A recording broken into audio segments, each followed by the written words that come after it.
nzamuhimbaza nyereho gifite ubugingo vuga ineza yangiriye. Oh, sinzaceceka kuvuga ineza y'umwami wanjye Yesu yangiriye.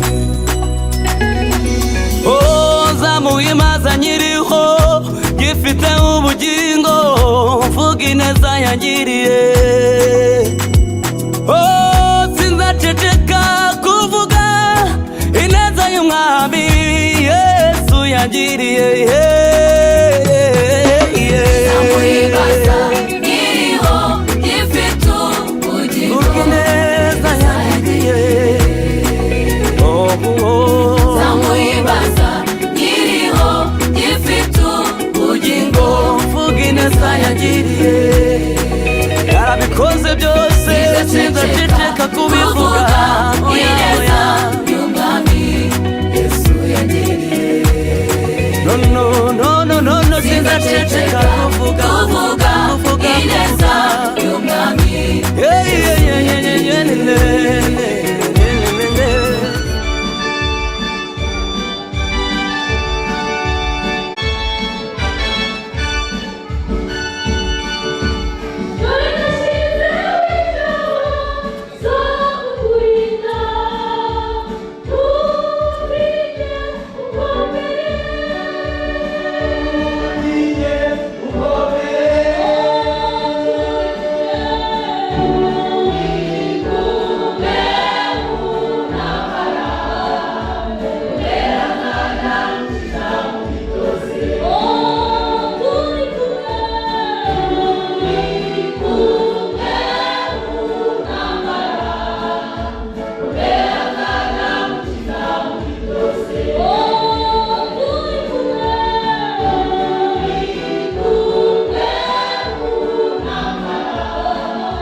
abantu bashyize bababwiraga abana uyu munsi kandi bakakireba n'ibiciro bya mugiye. Niyo mpamvu nubwo mbona dukora twihuta cyangwa se mu mwanya uramba. Yesu ashimwe. Basanze bari tumaze kwakirana, reka tubasabe nabo haguruke tubahereze ikaze. Buri wese araza hano yivuge ntabwo ufite ubushobozi bwo kuvuga.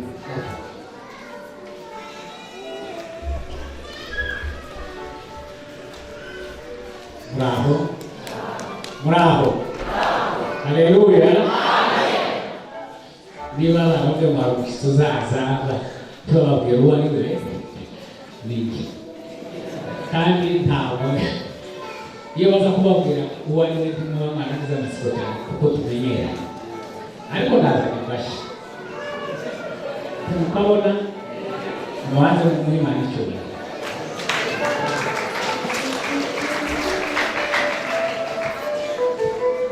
Okay, na subject kuzaza hano kubwiriza nibyo babisabye. So kubwiriza ni kwigisha. Burya baririmbye uzabuza gusohora kaseti y'amashusho, naje gusohora kaseti y'inyigisho hano y'amashusho. Kandi ibyishimo nakagombye kugira nuko shaka ko izasohokana nawe.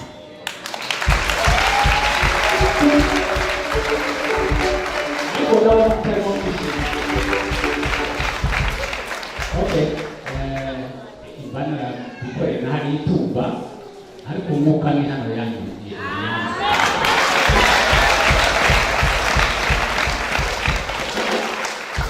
Rero turafata umwanya si byose. Nitwa Mushishi abatanzi ndi umupasiteri wa hano, si n'umupasiteri wa Muse itumba bampaye itasha mu kirere cye. Bari bambwiye ko ari inyuma bari bufatikanye, reka tuvuge nawe ngo Wiyumve mwikaze mu isomo kandi bengeze no mu guhereza umugisha haguruka ubasuhuze.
Turagushimiye kuko aya magambo ashobora kudufasha mu gihe hari abandi bumva bitabaryoheye, ariko twe turyoherwa n'ibi bihe byo gusenga. Haleluya, Yesu nuhimbazwe. Bityo rero umunsi wose ukwiranye n'ibyawo gusa. Uyu munsi wari ukwiriwe n'ibi, kandi uyu munsi ukwiriwe n'ibintu tugiye kumva. Reka uyu munsi utubere umugisha, umuntu wese agabane kwigerera waduhaye kuri uno munsi. Twasenze dusaba uyu munsi Mana uko twaje ntituba ariko dutaha, uko ibintu byari bimeze niyo ariko biguma. None dusengeye umwigisha wawe ugiye guhagarara imbere yawe, imbere yacu mu cyimbo cyawe. Turamusabiye ntabariwe, izina ryawe rihabwe icyubahiro. Ushyigikire umuteguro yateguye, kandi umwuka wera mube hafi, kuko waravuze ngo naza azatwibutsa ibyo wavuze, azatwishurira n'ibishya. Umwuka wera mube hafi kugira ngo amwishurire n'ibindi bishya bikwiriye iri teraniro wateranije kuri uyu munsi, ukemera ko tuyibanamo nawe, akaba ari umwigisha. Umushyigikire rero, natwe turasabye ngo umwuka wera abe hano hantu, asobanurire umuntu wese ku rwe ruhande, arushe cyane umwigisha gusobanura, kandi nyagora ku ngoma abere ahantu kugira ngo yemeze abantu. Mwanya nyagora ku ngoma, umuntu wese abashe kuva mu cyiciro yari arimo ajye mu kindi cyiciro, tuva mu bwiza tujya mu bundi, turushaho kwera kuko umunsi wawe urushaho kutwegera. Urakoze cyane, ducyashye imbaraga z'abadayimoni, tumuhije no gukora kose kuza satani tugambuye akazi mu izina rya Yesu. Abadayimoni bavururwakwe mu izina rya Yesu Kristo. Imbaraga z'Imana ziri ahantu, kandi umuriro w'ijuru habe kugira ngo ubushake bwawe bube ahantu. Urakoze kubana natwe, icyubahiro n'igikomeze kibi cyawe mu izina rya Yesu. Amen.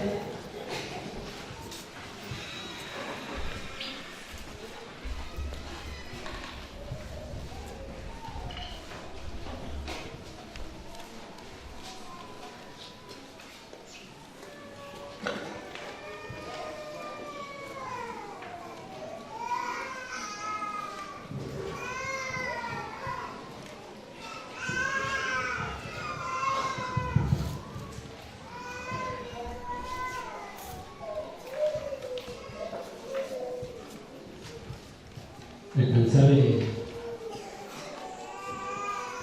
Pole asome amagambo y'Imana mbere y'uko dutangira kuganira. Petero wa mbere ibice 4 umurongo wa 7. Urwandiko Petero yanditse, urwandiko rwa mbere rwa Petero ibice 4 umurongo wa 7.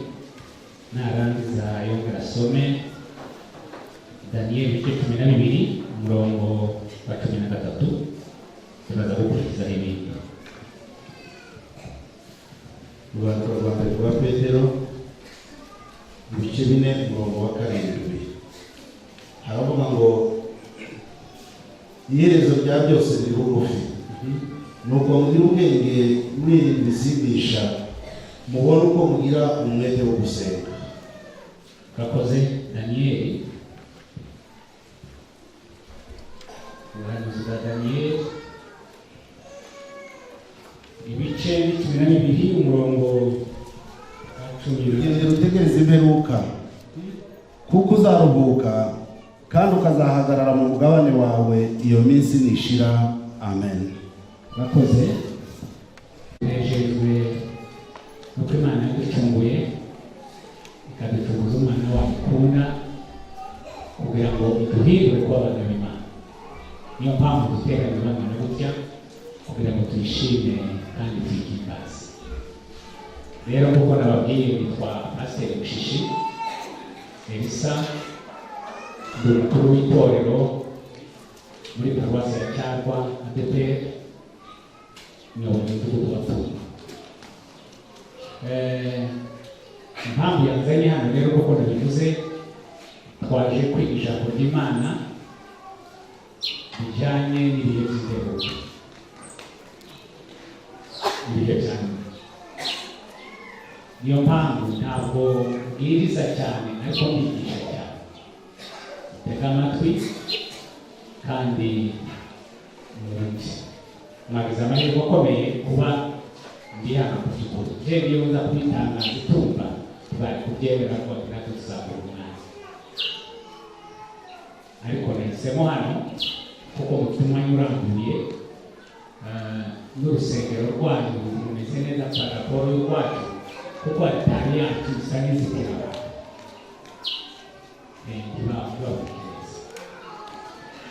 Rero inyigisho tugiye kwiga zitwa mu Gifaransa bakavuga ngo ni eschatology. Eschatology bivuga ngo ni inyigisho zijyanye n'ibihe cyane, ibihe by'imbere. Mu kigiriki bazavuga ngo ni estratos. Estratos bivuga mu iherezo. Mu Kinyarwanda birasobanura mu iherezo. Kandi kwigisha inyigisho z'igihe cyane abantu bari mu iterambere biragoye. Mu yandi magambo ni inyigisho zitagira abafana. Abantu bisi bakunda. Abantu bakunda iby'isi ntibakunda kubabwira ibihe by'imperuka ko bizaba. Ariko abagenzi bagana mu ijuru barakumbuye kandi barabishaka. Barifuza kuko uno munsi Kristo yaza agatwara itorero rye. Ariko abanyentege nke n'abavuguvugu ntibabishaka cyane. Abantu ubu amasengesho dufite ni ugusengera imibereho ya buri munsi y'isi, aho gusengera ubugingo ngo tuzaje mu ijuru. Imyanya minini twitakaza mu gusengera iby'isi, kubona abagabo, kubona inzu nziza, kubona imodoka, kubona indege, kubona viza, kubona pasiporo. Ibiri mu mitwe y'abantu ni ibyo muri iki gihe cy'imperuka. Ariko tukibagirwa kuko Yesu azaza. Byose ibyo turabikeneye hano mu isi, ariko nanone umwanya wa mbere twakagombye kuba utekereza ko Yesu azagaruka. Iki cyigisho rero cya eschatology gifite amagambo kigira ingingo eshanu. Iya mbere, ingingo ya mbere izarirwa hejuru y'urupfu. Ingingo ya kabiri ni ukuva kwa Yesu Kristo aje gutwara itorero. Ingingo ya kabiri ivuga kuvuga kwa Yesu Kristo aje gutwara itorero rye, harimo uduka dutatu. Icya mbere harimo itorero. Icya kabiri harimo Israeli, kuvuga hejuru ya Israeli. Icya gatatu kuvuga hejuru y'abanyamahanga. Iyo ni ingingo ya kabiri ifite uduka dutatu. Icya gatatu biravuga hejuru y'urubanza. Icya kane ikavuga hejuru y'ingoma y'imyaka 1000. Icya gatanu ikavuga hejuru y'iherezo rya byose. icyo cyigisho kutinginga eshanu izo navuze, ariko turavuga iya kabiri yo kugaruka kwa Kristo kuja gutwara itorero ni twigaho uno munsi. Tugize inzoga na za kamuca n'ibindi bivuga amagambo ari mw'isi, ibiyobyabwenge, abantu beza Imana, gutekereza ko tuzaja mu ijuru, gutekereza ko ari abakristo, bakirwa batekereza ibindi bijyana bikabasindisha. Abantu barasinze.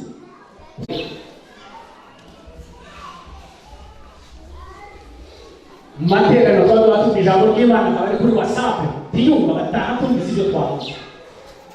Gusinda ntabwo bisobanura inzoga, ibisindisha tubona uko tugira umwete wo kugira gute wo gusenga. Kuko uzahagarara mu mugabane wawe iyo minsi nigira gute bishira. Genda ute minisitiri w'intebe mu Bwana, kandi yabaye inonzi, yabaye umuntu w'intangarugero mu kubaho kwiwe kose kugeza ahashaje. Yabwiye abamurora afite imyaka 17 ijambo, yarabize imyaka 80 ari mu kirango. Iyo Bibiliya mu Baheburayo, Daniyeli yatawe umugobo rw'itare kubera gukiranuka.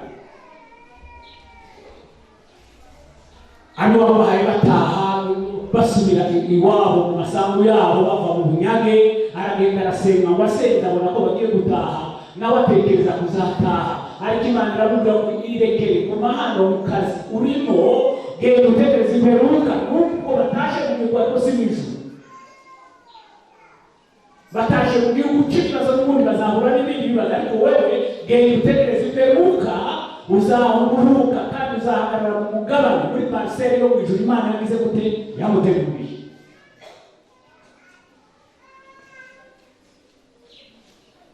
Aho niho ibyiringiro by'abakristo bigomba kuba. Imana ibyiringiro by'abakristo bigomba kuba ngo turi mwisi ariko si iwacu, dutegereze imperuka. Ijambo kugaruka kwa Kristo barivuzeho, abanditsi barivuzeho amagambo menshi. Mu nzandiko za Pawulo ubwe pari 13 yazezeho inkubwe 67 agereza kugaruka kwa Kristo, kugaruka kwa Kristo, kugaruka kwa Kristo. Na isezerano rishya byose rizezeho inkubwe 318. Hari undi wanditseho ko yashyizeho ibya 319. Urumva umwanya zifite muri Bibiliya ni amagambo afite umwanya munini mu byanditswe byera. Na isezerano rya kera ryo rizivuga nk'iyikubwe 260. Kugaruka kwa Kristo. Bibiliya ijambo ry'Imana yavuga ngo abantu bagiye bibaza ukuntu Yesu azagaruka, azaza ryari. Ariko Yesu ubwe yabonye ibibazo abantu bafite igihe azagarukira, arababwira ngo si ibyanyu kumenya iminsi n'igihe, nta muntu uzi umunsi n'igihe. Reka kare badusomere Marko, ubutumwa bwiza nk'uko bwanditswe na Marko ibice 13:32 na 33.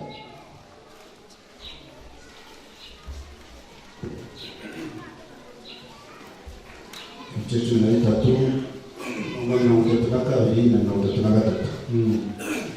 Haravuga ngo ariko uwo munsi cyangwa icyo gihe ntawe ubizi, naho baba abamarayika bo mu ijuru cyangwa umwana w'Imana keretse Data. Mujye mwirinda, mube maso, musenge, kuko mutazi igihe ibyo bizasohoreramo. Rekeraho, nawe uzi umunsi cyangwa igihe, ariko icyo gusaba ni ukuba maso gusa. Yesu yaravuze ngo habe nawe hari ngo keretse se. Hari umwanditsi wanditse aravuga ngo Yesu yavuze iri jambo akiri mu mubiri, kandi yari umuntu 100%, akaba n'Imana 100%. Avuga iri jambo nawe ntazi umunsi cyangwa keretse se.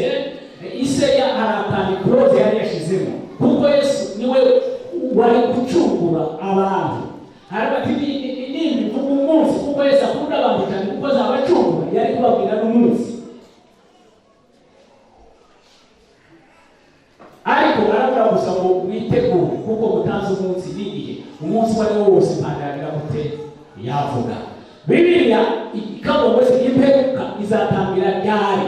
Imperuka yatangiye ryari cyangwa se izatangira ryari? Dusomye mu buhanuzi bwa Yoeli, Bibiliya zimwe ni ibice 28, izindi ni ibice 3 umurongo wa mbere. Usome umurongo wa mbere. Yoeli. Hanyuma y'ibyo hanyuma y'ibyo nzasuka umwuka wanjye ku bantu bose. Abahungu banyu n'abakobwa banyu bazahanura, abakambwe banyu bazarota, n'abasore banyu bazerekwa. Rekeraho.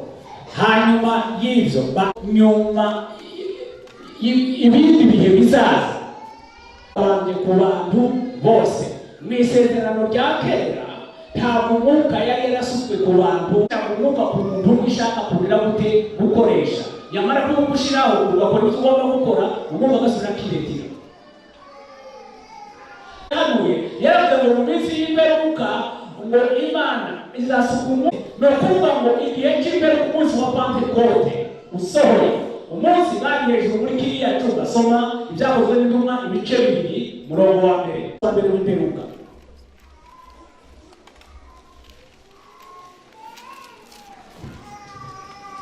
Ibice 2 umurongo wa mbere. Umunsi wa Pentekote usohoye, bose bari hamwe mu mwanya umwe bahuje umutima. Nuko umuriri ubatungura uvuye mu ijuru umeze nk'umuyaga uhuha cyane ukwira inzu bari bicayemo. Haboneka indimi zigabanije zisa n'umuriro, ururimi rujya ku muntu wese wo muri bo. Bose buzuza umwuka wera, batangira kuvuga izindi ndimi nk'uko umwuka yabahaye kuzivuga. Rekeraho. Munsi wa Pentekote usohoye yurutse ku bantu bose, niwo munsi wa mbere w'iminsi y'imperuka. No kuvuga ko imperuka igize imyaka 2000 iririmba ivugwa. No kuvuga ngo turi mu minsi ya nyuma y'ibihe by'imperuka.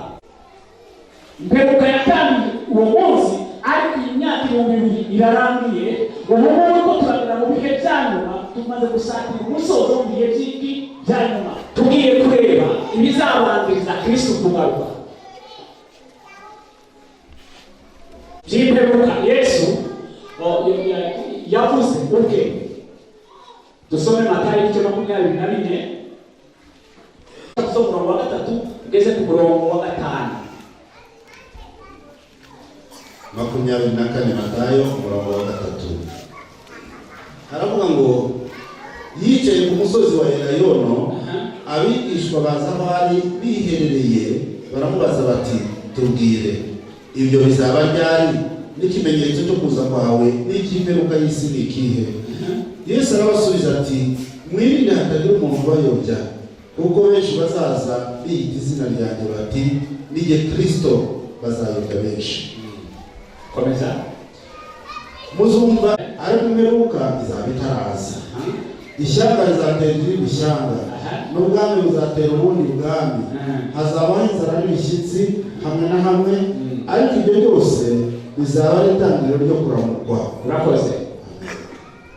Turabona urusengero rwacu rutari rwiza kandi rutatse neza. Arabati babwije kuri kuko mu kindi gihe ntawe rizasigara rigeretse kuri ibi bidasenyuye. Yashaka kubabwira ko hari uzaza gusenya urusengero no guteka tibabyumva, ariko baraceceka. Baragenda ngo bageze ku musozi wa Elayono, kuko birirwaga mu birorero bagataha mu ishyamba. Yesu Kristo indaro ye ubuturo bwe bwari ku musozi wa Elayono. Tubabaje kubitubwire kandi udusobanurire. Agiye kubabwira, arabwira ngo byakagira umuntu uzabayobya, uzabashuka. Atariko icyo ngiye kubabwira cyo, hari abantu benshi bazaza ari abahanuzi b'ibinyoma, abandi bigisha b'ibinyoma biyita Kristo. Atariko bose ivuka bundi ikimenyetso y'ababyeyi cya mbere ni abigisha b'ibinyoma n'abahanuzi b'ibinyoma. Icya kabiri arabwira ngo muzumva intambara n'impuha z'intambara. Icya kabiri arabwira ngo hazabaho ibishitsi n'inzara, atariko bizaba ari ukuramukwa gusa, imperuka izaba itaraza. Niko yababwiye. Abahanuzi b'ibinyoma bamaze kwaduka, murabazi, muranababo. Abigisha b'ibinyoma baraje, n'ubu barahari, cyane cyane mu itorero ryacu rya Pentekote baruzi, kuko bazi ngo twebwe dukoreshwa n'umwuka, bakihisha aho ngaho bakayobya benshi bamaze kuyoba. Icyo ni ikimenyetso cyo kigaragara umuntu wese abona. Icya kabiri yababwira intambara yavugaga ni intambara ya mbere ku isi n'iya kabiri ku isi. Yavugaga ikimenyetso gikwira isi yose. Tutaravuga ku ntambara ya mbere y'isi n'iya kabiri. Intambara yatangiye kera uhereye muri Edeni, umunsi Kayini yica Abeli, ariko sinaho yahereye. Umunsi Eva arya imbuto, ya mbuto yariye akayisangamo ubusambanyi, ubwicanyi, kubesha, kugambanirana, ishari, yari ikubiyemo ibibi byose. Ngo byarabana ba mbere, umwaka ahita afata urwa rubuto nyina yariye rumumeramo rwo kwicana, afata ifuni akubita murumuna we arapfa. Intambara naho yahereye muri Edeni, umukuru yica murumuna we. Kandi Imana yaravuye ngo ndabona icyaha kitugatukireshe, ati ibyo ngibyo simbishimba, afata ifuni akubita murumuna we arapfa. Na intambara yahereye. Kandi imaze guhera aho ngaho ntabwo isi yarekeye aho. Isi yatoye abantu benshi b'inyangamugayo b'abagabo bagomba gutekereza ukuntu boza bahagarika ibibazo biri ku isi biri mu bwicanyi. Nasomye igitabo kiravuga ngo uhereye icyo gihe amaleta amaze kubaho n'amaguverinema, ngo hamaze gutambuka intwari z'abagabo baharaniye amahoro ku isi barenga 8,000, umwe apfa undi akavuka. Kandi bamaze gukora mu myaka 340, ariko amahoro yananiwe kugaruka ku isi. N'ubu turayafite ba MONUSCO muri Kongo, abantu barashize MONUSCO iri hariya. Mu Rwanda bapfuye barongo rero baraje kurenga amahoro anga, lakini ntibabashije kuyageraho. Tuzabona amahoro gusa Satani umunsi azafungwa tugiye kwimura imyaka 1000. Shebuja w'ibipfa, shebuja w'amafuti ari Satani akitegereza, ntabwo amahoro azagira gute azaboneka. Habe nabo bayashinzwe baba bari mu itoze ya Shitani, kuko barakorana nawe, bagerageza ariko bikanga, kuko ntibafite uburenganzira busasuye bwo kubihagarika Satani akiriho. Ariko dutegereje umunsi w'ikanisa itore, bitegereje umunsi umwe amahoro. Reka babwire n'akandi amahoro. N'ubu kubona abantu bagifite amahoro nuko murara gusenga mugapfuza muri bakizimyamoto, abarokore bakizimyamoto ku isi.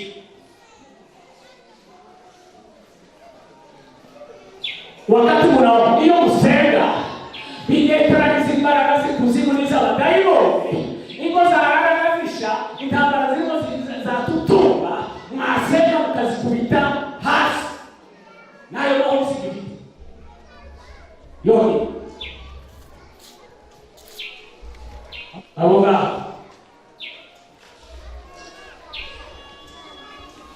Icyo ni ikimenyetso. Intambara ya mbere ku isi yakwiriye isi yose. Abakazi imibare bavuga kuko muri icyo gihe ishobora kuba yarisha abantu miliyoni 10. Abapfuye n'abafashwe mu Rwanda bakajyanwa mu bindi bihugu ni benshi, abantu miliyoni 78 baratambuka. Abo ngabo nibo babashe kugira gute kuba nyuma y'intambara zombi habayeho imishitsi myinshi isenya n'ibindi. Nyuma y'intambara ya kabiri ku isi habayeho inzara ya Etiyopiya n'aho mu Rwanda n'ahandi henshi.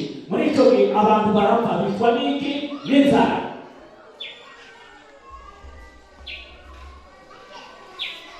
Ibyo bimenyetso byarabayeho kandi inzara ntabwo izarangira. Impamvu itazarangira ni uko muri iki gihe twaravuka abana benshi badafite base imyenda, badafite ababahahira, badafite ababakorera. Abakobwa 25% bari mu babyara gusa. Abo ni batera isakara kandi abana babo ntibafite ababahingira, ntibafite amaparsenti, bafite amasaha. Inzara izakomeza kugeza inzara izahara ku ngoma y'imyaka 1000. Tugiye hariya tugaruke dutange iki? Amahoro. Ibyo ni ibimenyetso Yesu yavuze. Ikindi kimenyetso yavuze, yaravuze ngo usomye muri Yakobo ibice 5 haravuga ubutunzi. Abantu barashaka ubutunzi budafite isoko, budafite source. Ubutunzi bw'uburiganya bwa bundi Yesu yavuze ngo muzaribwa n'ingese n'iki n'inyenzi. Ni muri Yakobo ibice 5 usoma umurongo wa 1 ukageza ku murongo wa 5 urabuhasanga. Abantu barashaka ubutunzi mu buryo buriganya bukomeye cyane. Ikindi yaravuze ngo ubwenge buzagwira kandi ubwenge buzagwira si ubwenge buzima. Usomye muri mu Baroma ibice 5 umurongo wa 22 ugasoma muri Daniel ibice 12 n'umurongo wa 4. Soma. Nusha uanza kusoma muri Yakobo. Soma muri Yakobo. Binatuganire n'abacuruzi hano.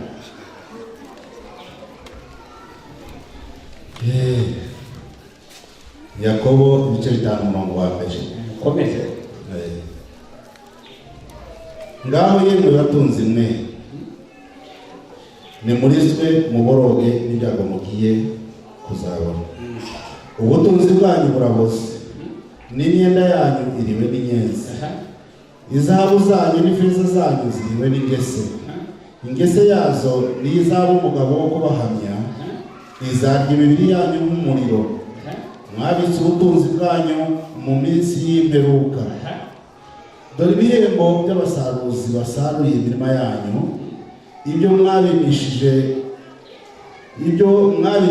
uburiganya birataka. Rekeraho, ibyo mwabimishije iki? Uburiganya birataka. Komeza ibyo bimenyetso bindi by'ubwenge kugwira. Abaroma igice 5 umurongo wa 22. Usomera muri Daniel. Icyambere umurongo 20 na kabiri.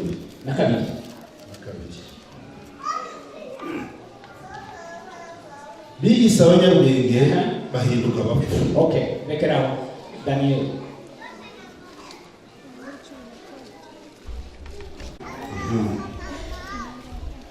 Cumi na kabiri Daniel umurongo wa 4 haravuga ngo nuko Daniel bumva igitabo ugifatanije ikimenyetso kugeza igihe cy'imperuka.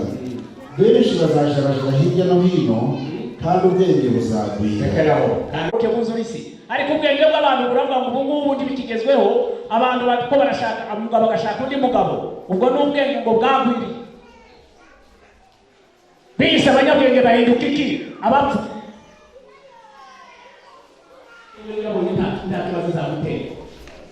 Bise abanyabwenge bazabahinduka iki? Abapfu.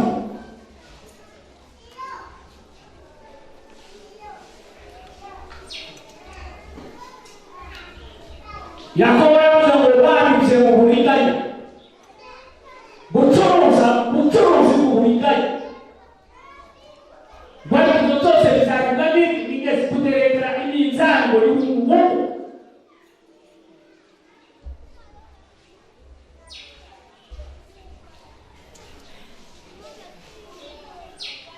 Nigeze muri umutuzo umwe wo mu itorero ryacu. Yaje kuguhera yaragiye ibintu byiza cyane, akabanza agapfukama mu isoko, agapfukama akabisengera, agatega amaboko, agapfukama agasenga abantu bose bari yaje kuguca itasa, akakubwira ngo niko yayiguze kandi ngo ni original, yabanje kubisengera abantu bose bararirimba, ariko umuntu yakufite Imana yarakubura.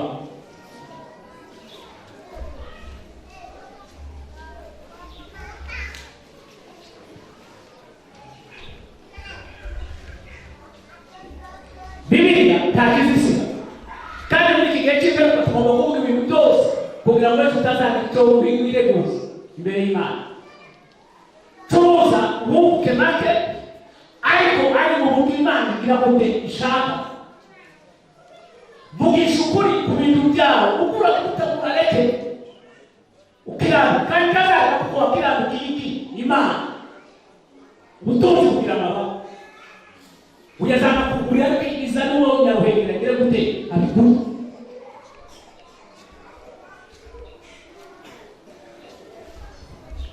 Ibyo byari ibimenyetso byo kugaruka kwa Kristo. Ikindi kimenyetso simusiga, soma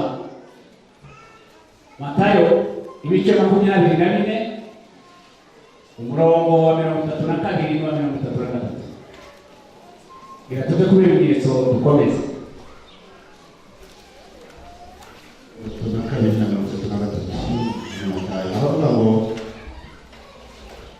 Murebe umutini niwo cyitegererezo, ishami ryawo iyo ritoshye ibibabi bikamera, mumenye yuko igihe cy'impeshyi kiri bugufi. Nuko namwe nimubona ibyo byose muzamenye yuko ari hafi ndetse ageze ku rugo. Rekeraho murebe umutini niwo cyitegererezo, ishami ritoshye ibibabi bikamera, ngo mumenye yuko igihe cy'impeshyi kiri bugufi. Ngo namwe nimubona ibyo byose muzamenye kuko ndetse ari bugufi ageze ku rugi. Umutini watemwe ni Israeli, warangize Abayisraeli bose, baratatana, abandi arabicara, barabasigaye batatanira ku isi hose. Umutini uratemwe. Israeli umurima w'Imana, ibiti by'umutini biteyemo ni nk'uko n'Abayisraeli, niko ijambo ry'Imana rivuga. Natwe hano isi ni umurima w'Imana, imitini n'ibizabi biteyemo ni Abakristo. Twebwe yose impamvu yabikoze umunsi Yesu abambwa i Golgotha, Pilato yari yanze kumubamba kuko yaramubanyuze mu rukiko asanga nta cyaha na kimwe afite, ariko arongera agafata se murashaka mbafungurire nde, bati baraba umwicanyi. Ndatikobona Yesu nta cyaha na kimwe afite, ntabwo aramutanga baramwica. Bamaze kumwica rero baba mu gihugu, bukeye Tito Roma aratera ibikoni, bakahaborera bahinduka ku ifumbire.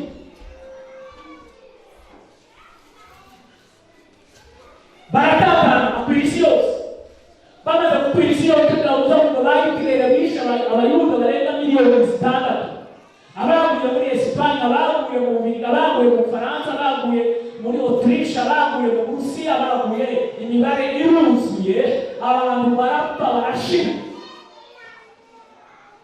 Israeli zitarabo mwirare kuko igisambu kitagira ibiti, ariko mu 1948 ku itariki 15 mu kwezi kwa gatanu niwo munsi bagaruka mu gihugu cyabo, bararwana iminsi 6, bafata i Yerusalemu, barahigarurira, bahabwa leta, bamanika idarapo. Uwo munsi umutini uratoshe.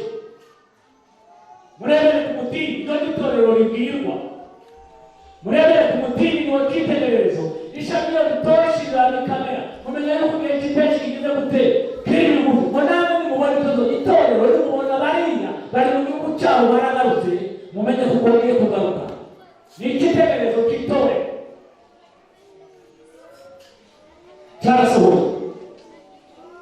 cyarasohoye. Umugabo umwe yagiyeyo ngo banyura ku musozi wa Mizeituni, Pasiteri Herema wambwiye ngo bahasanze umusaza wubatse kuri uwo musozi, ngo baramubaza ati kuko utuye aha ngaha, aravuga kugira ngo Masiya umunsi azamanuka ku musozi wa Elayono tugiye kwima mu myaka igihumbi ngo ari bazabanza kuramutsa bitamushaka azaje kuri wanjye sifa kwa Mungu. Itorero tugomba kugira iyo ndoto abasaza b'abavumve kandi b'abajidahisi batarabitore tubamutegereje kuza muzipanda ngo tuzamuke tumusangane bamutegereje ko umuhungu wabo uzamanuka ku musozi yambaye umubiri aje kubabatura mu batama baro nicyo gituma uwo mugabo acumira dufite ibyiringiro bibiri ikanisa itorero dufite ibyiringiro kuko impande izamuka tukazamuka abayuda bafite ibyiringiro kuko tuzamuka ku musozi wa Elayono tukaza kubacungura mu batama baro kandi ntuzombi bizakora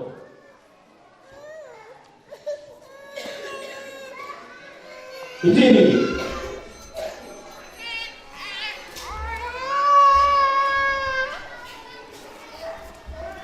Kristo hari n'ibindi jambo ryiza cyane soma Timoteyo ibice 4 Timoteyo 2 ibice 4 umurongo w'8 soma turebe abafite ibyiringiro abashaka Yesu kwagaruka. Ibice 4 umurongo w'8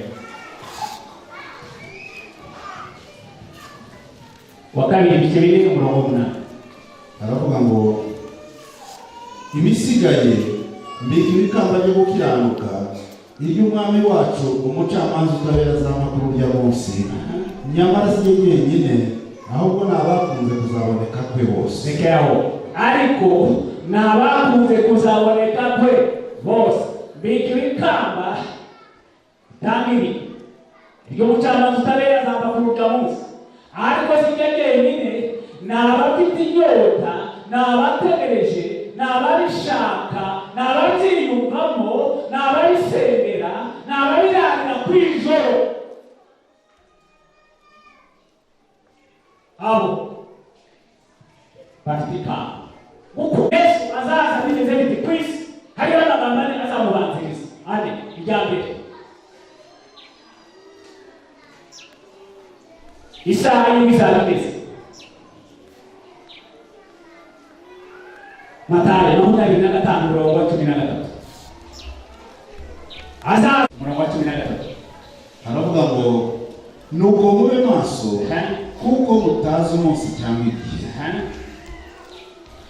nuko mube maso twatangiye tuvuga kuko Yesu yarabatwaye ngo ni Imana yogize umunsi Bibiliya yavuze ngo azagaruka hari ibintu bine bihaye biri kuri iki cyambere igihe kiba kizaba kigeze tube maso umunsi n'ugera tuzabona nze gute aje Antikristo azabagiye guhishura Antikristo abatesalonike ba kabiri yana kitapuni gice nirangira tuje iteka ubwo rero gusatira umusozo w'intambwe